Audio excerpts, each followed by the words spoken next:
9. Luke chapter 9 is where we are this evening.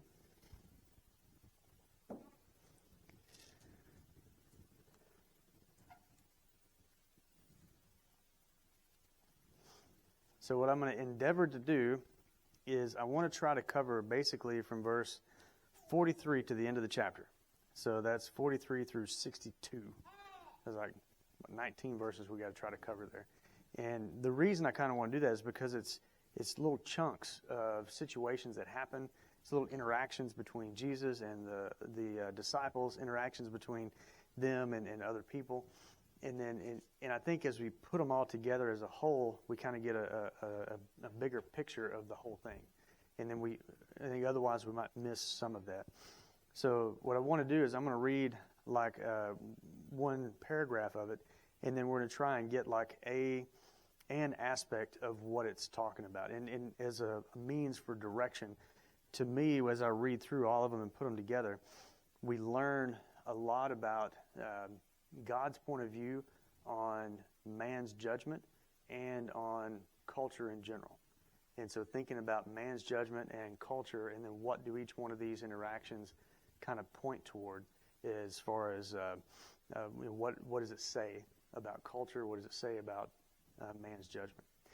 I'm going to start here with verse 43.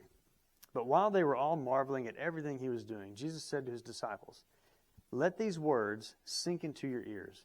The Son of Man is about to be delivered into the hands of men." But they did not understand this saying, as it was concealed from them, so that they might not perceive it. And they were afraid to ask him about this saying. What comment does this make about culture and about man's judgment?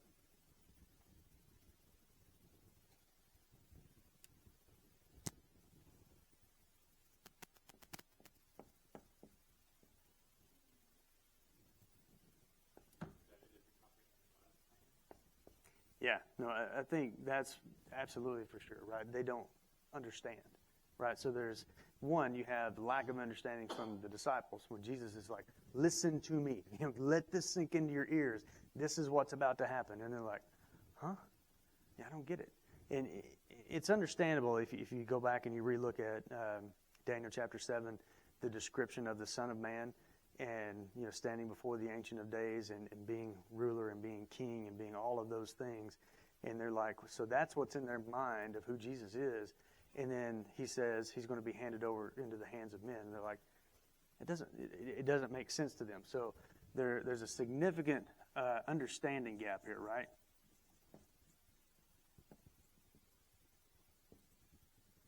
And then we also have what else that comes out of that. So we had the understanding gap specifically with the disciples, but also with the hands of men. But in that, we see that the culture, we see that the people are rejecting Jesus. Right? So they're rejecting Jesus. And who are these that he's talking about into the hands of men? It's not specific here, but we know who is he talking about. Right, so we're talking about essentially the religious leadership, right?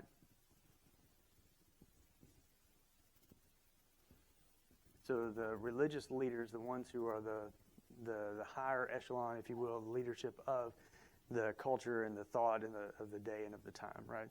And so they don't receive Jesus, they reject him and his teaching, and partly because, they don't understand, right? And then also his own disciples don't get it. They're not understanding. Even what Jesus is telling them plainly, they're missing it.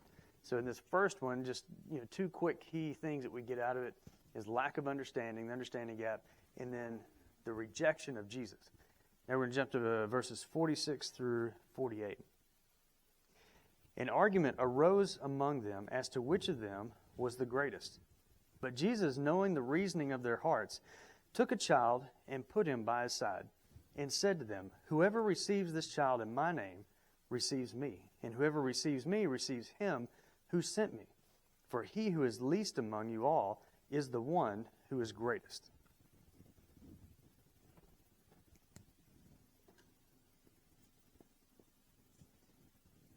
So what's this one? Comment that's being made or statement about man's judgment and about culture. right? And what do they base their ranking on?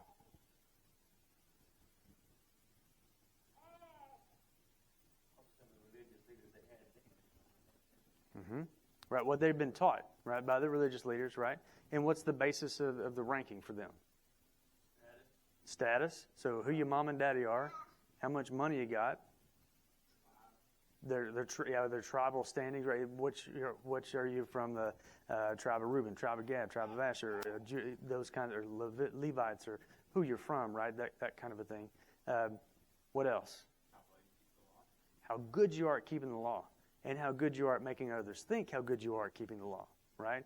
That's one of the things that the Pharisees got in trouble with Jesus. He was like, y'all make yourselves look amazing. You're all whitewashed and pretty, but on the inside, you're dead men's bones, right? And that's because they put forth that picture, right? And so you have the picture of wealth, status, knowledge, because they're the keepers of knowledge, right? The Pharisees and the leadership of the religious leadership. So they have position, they have power, they have the knowledge, they have all of those things, right, that are going for them. What do we look to today for leadership?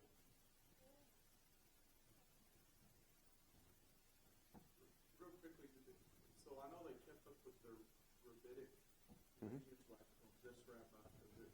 So I would assume like religion meant power a lot to them. So I would assume the rabbis have a lot of stature.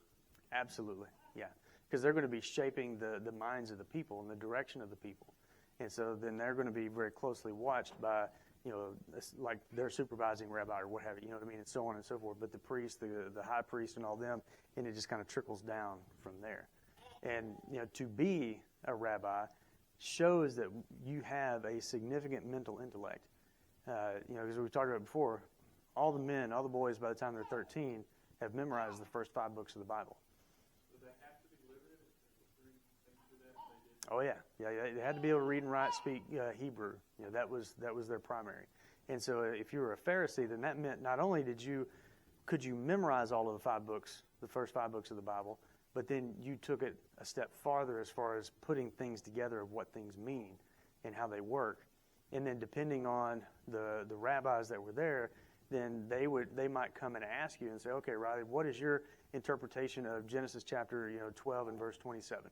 And then you have to give your interpretation, and then you have to give, well, what are all the other interpretations? And there may be 50 or 60 different interpretations, and you have to be able to know them all. So your mental acuity and ability to memorize and regurgitate and to speak really ranked how far and how well you went as far as being like in the rabbis or the priest. That was something that was very, very well hinged upon, if you will, on how they did it. And it wasn't so much if you were an independent thinker coming up with new ideas, but more, could you regurgitate what all of the different rabbis have said all the way down, and then maybe give a little twist on it here or there, kind of a thing, right? And you might fall into one line of thinking or another, depending on which of the teaching groups that were around that you fell into. But what they did is they ranked, man ranks based off of skill, power, ability, position, money, right, wealth, those kinds of things. And even today, are the politicians the poor folks that don't go to school? Is that who runs our country? Well, they may be poor in morals, but I guarantee you their bank accounts are not empty, right? They are very wealthy. They're very powerful, and most of them have very significant education levels, right? So they're very highly educated, got a lot of position, got a lot of power, got a lot of clout, got a lot of money and material, right? So the same style, if you will, of people who were the leaders of this time are the same that we have today, right? Now, what's the comment then that Jesus makes on that when he talks to them about who is greatest among you?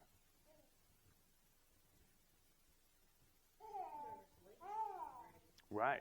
Jesus doesn't say whoever is the fastest, smartest, best looking, and has the most money, right? That's not what Jesus says. Jesus says whoever is the least among you is the one who is the greatest. Well, now let's look in their time, in their era, who were the ones that were the least? The poor, what was their job? What did they do? But they were the servants. They were the slaves, right? Yeah, they didn't have a house, so they had to stay in their master's house, and they, cleaned up the toilets, cleaned up the sandals, they cleaned the house, they did all the service work. So they're the ones who are working and taking care of everything. So if you didn't have them, and all you had were these, really smart, good-looking guys that walking around with a lot of money, then what would happen? Everything would be filthy. It'd be terrible. It's just it'd be a terrible place to live because nothing would be clean or appropriate or put together, right? But who wants to be the slave that cleans the commode? Yeah, no, we don't, right? And so that's what Jesus is challenging. He's challenging his disciples to turn the way that they think about greatness around. He's challenging them to recognize that the way the world and the way man and the way culture positions people for greatness is not the way that God does it.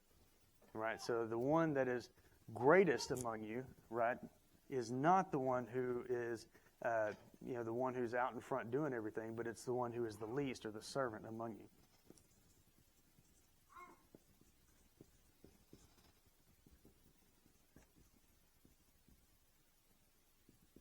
And in making this statement, Jesus essentially points out, really, there's not a greatest, right?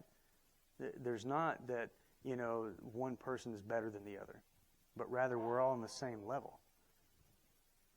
So is he calling out just the human nature that, it seems like history rings us and repeats to this.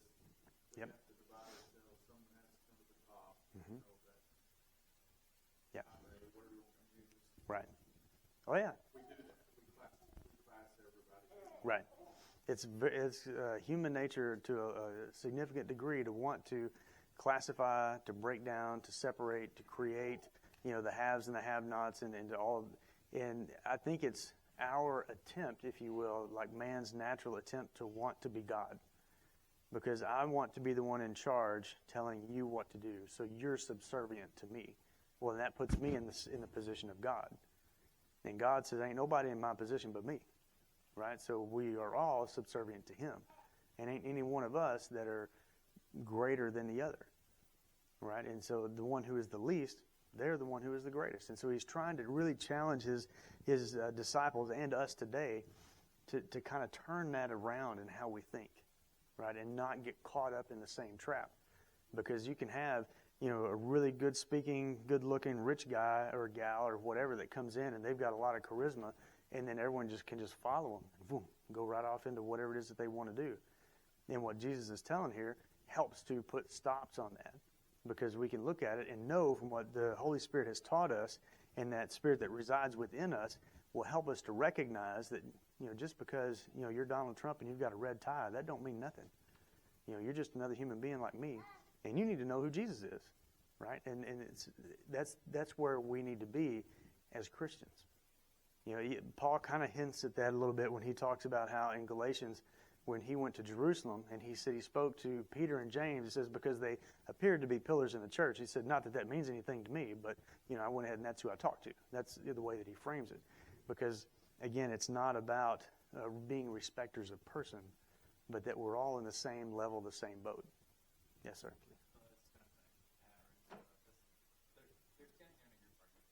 Yeah. Yeah, they're seeing what's going on. Thinking about themselves, not about the people who face people. Right, and that's a great point. Yes, sir.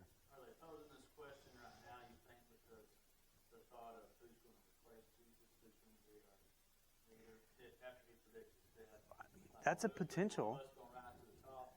I mean, yeah, I mean, right. Then they would, I mean, that is a potentiality there, and then it's within this same chapter, when we walk back here to verse 20, it says, then he said to them, but who do you say that I am? And Peter answered, the Christ of God. And we know that at that point, when you look at the other Gospels, that's when Jesus says, blessed are you, Peter, right? For you did not come up with this on your own, but it was revealed to you by my Father. And you are Peter, and on this rock I will build my church. So many people in the religious world put Peter then as being the rock of the church, which makes no sense whatsoever when you look at it through the lens of the rest of the New Testament. The rock of the church is the confession that Jesus is the Christ, the Son of the living God. not Peter, the man himself. But you can definitely see how the disciples could get that misconstrued. And they may be thinking, well, is he trying to say that Peter's the one that's supposed to be the leadership? And so then we also know that James and John, right, their mama goes to Jesus at some point and says, hey, why don't you put one on one side and one on the other side so they'll be in the leadership, right, when Jesus comes into his kingdom. And then he goes through the whole discussion with her. And then the same with James. So you have these three, Peter, James, and John, that are kind of jockeying for position to be the greater, to be the ones in charge. Now, whether they're thinking about when Christ is gone or not, I don't know. I mean, it makes sense to a degree based on what he just told them. Yeah. Right. Yeah. That could be very well a part of what they're thinking about. I don't know. If you look at the whole chapter, there's confession. Mm-hmm. Okay, whoever's going to follow me, you got to pick up your cross. Mm-hmm. And like, if you want to keep your life, you're going to lose it. If you want to lose your life, you're going to keep it. Yes. Then there's a transfiguration. Mm-hmm. If you take off a lot of what Jesus says, what was actually happening, Mm-hmm. it looked very much like he was on his right line to restore the kingdom to Jerusalem. Yeah. I mean, especially after the transfiguration, how are you going to stop that? Yeah. This is like Big. Right. major level, like Right. way beyond for them, way beyond Oh, yeah. any of the healing, way beyond any of the Yes. Yes. And he's like, all right, now listen, Yes. I'm going to be delivered over. Right. And they don't get it because No. how could he be delivered over? Like Right. he's, Yeah. God has been on him. Like, Right. we've seen you. Yeah. We know who you are. Yeah. We know you are the Son of Man. Yeah. That's talked about in David. We know that. So no, this can't happen. Right. So they may have been arguing about where they would be. In the position in the kingdom, and that's very possible too. Absolutely. I think all of those are potential things to think about that of why they're discussing it. But the key thing is Jesus points out that what they're thinking is wrong. They're thinking like men. They're not letting, and it makes sense because one, they are men, right? But then two, they haven't been exposed to the indwelling of the Holy Spirit at this point either. So they don't have that additional helper, that counselor, to help them change the way that they think and change who they are. And so Jesus is trying to help them and teach them and show them in examples. And in this position, he's pointing out to them, like we were talking about, that inverse. It's not the way the world thinks, it's the way God thinks. And we have to work on wrapping our minds around the way God thinks so that we can think and act and speak and be like him, not like the rest of the world. Which is hard because we want to look like everybody else in the world, right? Or we want to look like the good-looking, smart guys in the world, not the other folks, right? When that shouldn't be our thoughts at all. Our thoughts should be on how do I reflect Christ, period, and let it all work out.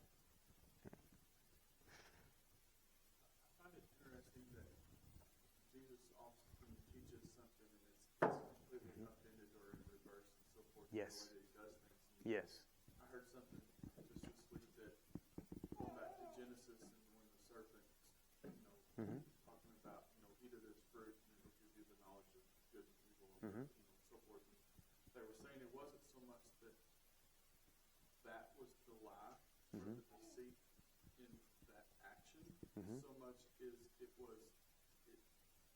the sin was in deciding that mankind had the right to make that action or to it was okay, it's about me. Yeah. It's not about what I've been told and what I need to obey. Yeah. And so that's the sin. So it's not that Mm-hmm. so that in its essence is what gives you that good and evil Right. knowledge of this stuff. Like that's so it was kind of talking about apologetics and when people like everybody has a moral code, whether you say it's anything or but Yeah. people innately recognize good and evil. Why? Absolutely. Yeah. And so it's innately that sin is embedded, which Mm-hmm. acknowledges that. Mm-hmm. And so it's like he's always fighting Mm-hmm. the lie, Yes. if you will. Yes. with And some- Satan- So it's like, it's like, Mhm. well, I see. I mean, it all just starts to tie together. Yes, absolutely. And the more that we allow ourselves to be transformed, right? No longer be conformed to the ways of the world, but be transformed by the renewal of your mind. And that's what Jesus is doing for his disciples. It's what the Holy Spirit is trying to do for us as we read and study and discuss and go through, so that our minds can be transformed and we can see the lie that Satan is trying to sell. And then we can step back from it and say, no, that's not who we are. It's not what we're going to follow. All right, let's hit 49 and 50, and we'll probably stop there because that's about as far as we're going to. So we made it a lot farther than I normally do, but we didn't quite get there. That's okay. All right.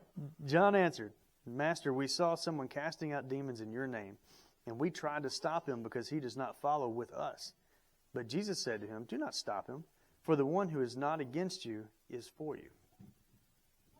And what's the comment that he's making here about man's judgment and about culture?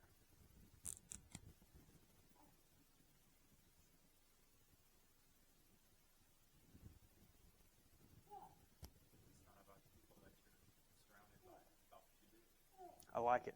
Yeah. Let's say somebody down the street's doing something good, but they're not a part of our group. Do we go and poo-poo on them and say, no, you can't do that because you're not with us? No. But that's exactly what they're doing, right? Now, from their perspective, what they're seeing is they're saying, this guy's casting out demons. He's doing the same thing that you've given us the power to do, but he's not with us. What's going on? That shouldn't be the case, right?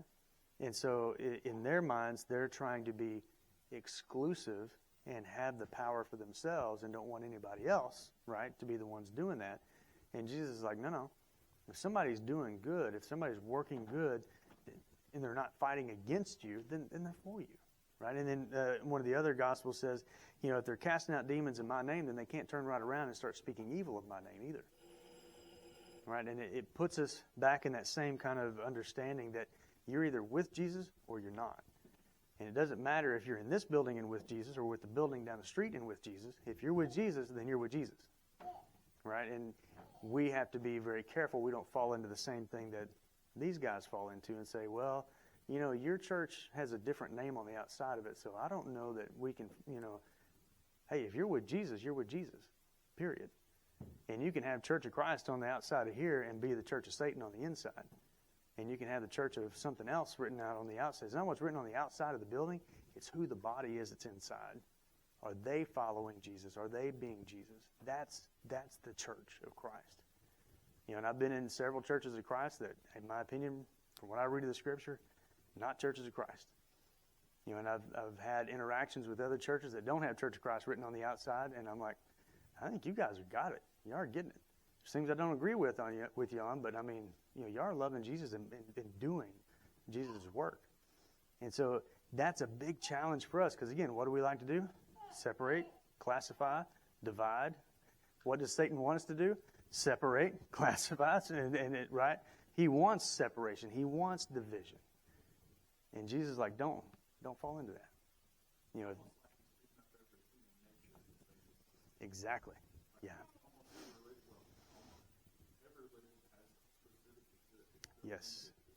Yes.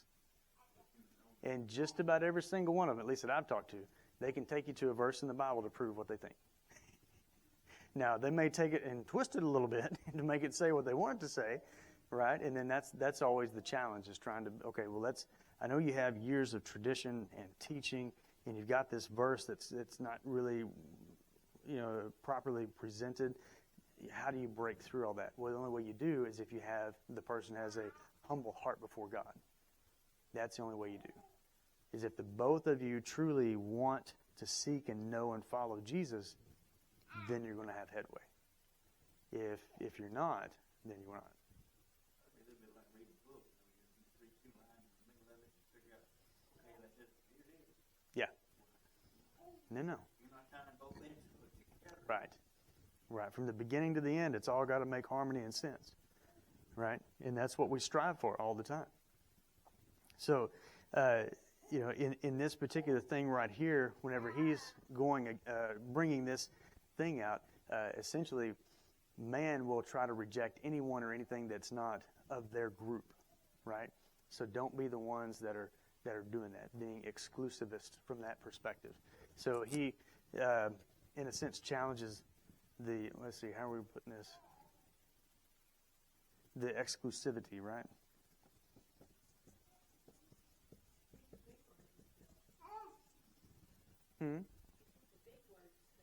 Did I get it right? Look at that. No, I'll misspell angel. I'll have a whole bunch of angles on there here in a minute, though, if I try to write angel, but that's all I tell you, I get that all the time, and it's so frustrating. I've gotten a lot better about knowing which one is the right one, but because it used to be I had no clue, so I just spell it different every single time and figure I'm 50-50 right, you know. I usually change the word. Yeah, When I'm trying to, yeah, even in spell check, I keep right. the ability to know what I'm asking. Yes, That's when I really get frustrated. yes, yes, ma'am. Right now, I've been there many times. I've been there many times. Yeah, it's kind of bad when spell check can't understand what you're trying to say. Yeah. All right. Any other points or comments for this evening? So if you take that one about the child and like whoever is least experienced, Mm-hmm. and this one, they're both about groups. Yes. First one is like, don't worry about your standing in this room. Worry about bringing people in. Yeah. And then the other one is almost the same thing. Mm-hmm. And it's like, oh, there's this guy doing something good, but he's not in our group. Yeah. So We need to go tell him to stop. Yeah. And again, they're not Yeah. welcoming people. Like they're not Right. bringing people in. Right. They're trying to create division and exclusivity in a sense. Yeah, yeah. They're not wanting to be open to bring more people to Christ, because they want to be the ones that are in power, the ones in position. Yeah. All right. Yeah, in a sense. Right. Yeah. It's like, hey, you're not running with my crowd. You can't do what I'm doing. Yeah. And Jesus says it's God's crowd. It ain't your crowd. That's another thing that tends to get me is I'll hear some people talk about, well, in my church we do this. I'm like, your church? You bought and paid for your church? And I know that's not what they mean, but just the way it comes across, and it's kind of similar here. You're not with me, so you can't be doing that. You're like, come on, we're with Jesus. All right. Good. Class is yours. Thank you very much.